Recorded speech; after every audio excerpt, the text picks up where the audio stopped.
안녕하세요. 김상순TV입니다.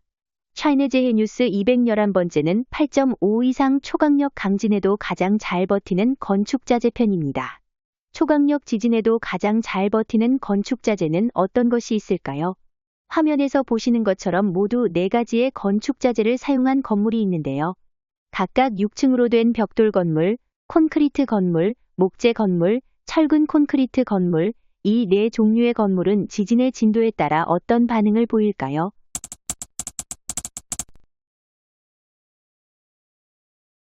진도 4.0 지진은 심할 경우 문이나 창틀에 균열이 생길 수 있는 수준인데요. 4종류의 건물 모두 약간의 흔들림만 감지될 정도이고 목재 건물 안에 있는 탁자와 의자가 약간 흔들리네요.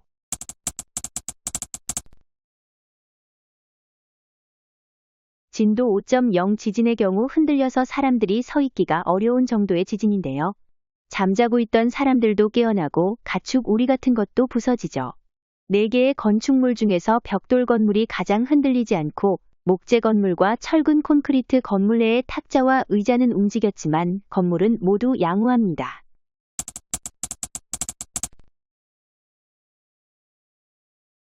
(0.5가) 올라간 5.5 지진의 경우부터는 건물의 내구성에 대한 임계점이 달라집니다. 가장 명확한 반응은 벽돌 건물에서 시작되는데요. 4개의 건물 중에서 벽돌 건물이 무너집니다. 진도 5.5 지진의 벽돌 건물은 처음에는 흔들리다가 1층의 기둥부터 견디지 못하고 무너지네요.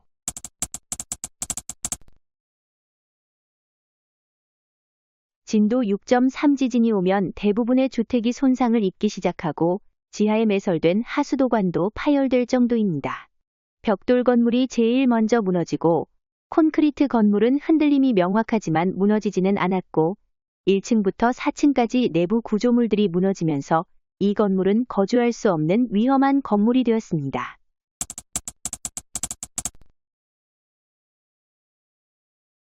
진도 7.0의 지진이 오면 대부분의 주택이 크고 작은 손상을 입게 되고 지상의 철도도 휘어질 수 있을 정도입니다.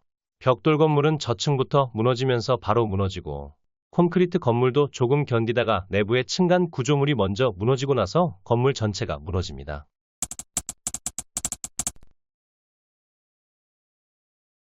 진도 7.5 지진이 오면 산에서 큰 바위가 무너져 내리고 도로도 절단되며 대부분의 주택이나 건물이 기울거나 무너집니다.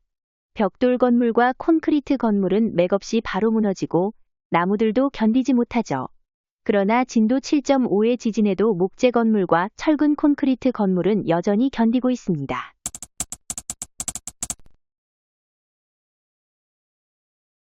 진도 8.0 지진은 엄청난 재앙을 몰고 옵니다. 도로나 제방은 기본적으로 훼손되고 무너지고 지표면에는 커다란 변화가 생깁니다. 이런 지진에서 벽돌 건물과 콘크리트 건물은 바로 무너졌지만 목재 건물과 철근 콘크리트 건물은 흔들리기는 하지만 여전히 버티고 있다는 것이 놀랍습니다. 비록 내부의 가구는 강진으로 엉망이 되었지만 건물 전체의 구조는 여전히 손실이 별로 없습니다.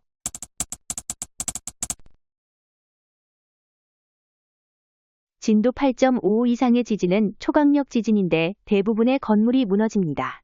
벽돌 건물과 콘크리트 건물은 바로 무너졌고 목재 건물도 얼마 버티지 못하고 무너졌습니다. 목재 건물이 무너진 것은 목재가 초강력 지진에 의해 곳곳이 부러지면서 무너졌지만 벽돌 건물이나 콘크리트 건물처럼 산산조각이 나지는 않았습니다. 최종 결론은 목재 건물과 특히 철근 콘크리트 건물이 지진 내구성에서는 최상이라는 점이 증명되었습니다. 중국은 지진대가 여러 개 지나기 때문에 주기적으로 대지진이 옵니다. 최근 중국에서는 대지진 전조 증상이 보인다거나 대지진이 올 시기라는 등의 각종 예측이 난무하면서 지진의 공포를 다시 떠올리고 있습니다. 지금 살고 계신 곳은 지진에 대한 내구성이 설계된 곳인가요? 다시 한번 확인해 보시기 바랍니다. 영상 어떻게 보셨나요? 댓글로 소통하시죠. SNS 공유, 구독, 알림, 좋아요 눌러주세요. 감사합니다.